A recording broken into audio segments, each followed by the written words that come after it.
Welcome back to Truck U. Now we are going to shift the attention back to the Project Colorado. You might remember not too long ago we put the new brakes on there and everything. They all look good, but we've got to connect them, right? And that's where we're going to get with our guys from Crown Performance because we've been working with them for seemingly ever, and there's a really good reason why. Yeah, because they can kind of get us out of a jam we got ourselves into with this truck. You know, basically we've got 3 different vehicles we're meshed into one. We've got Crown Vic brakes up front with a Ford Explorer in the back and a Santa Colorado. So if you walk into a parts store and say, hey, this is what I'm working with, they're going to look like you're crazy. Yeah. So you might as well just walk right out. So you call people at Crown Performance, and they're like, oh, okay, we can do that. So what they did for us, like these are the brake lines up front. We've got ends going from one side is for Crown Vic, the other side is for Colorado. They're the right lengths we need, and they can pretty much make up anything you want, and they do it for us all the time. Yeah, it's absolutely awesome. And again, here's another look at all the different color options that they have. And take a look at this. This is just some of the ends and fittings that they have.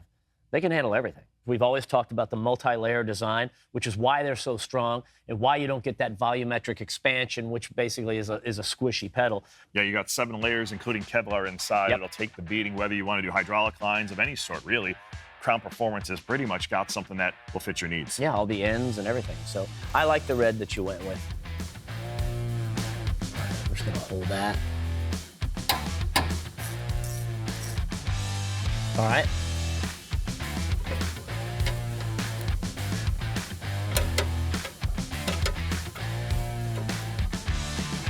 Snug. All right.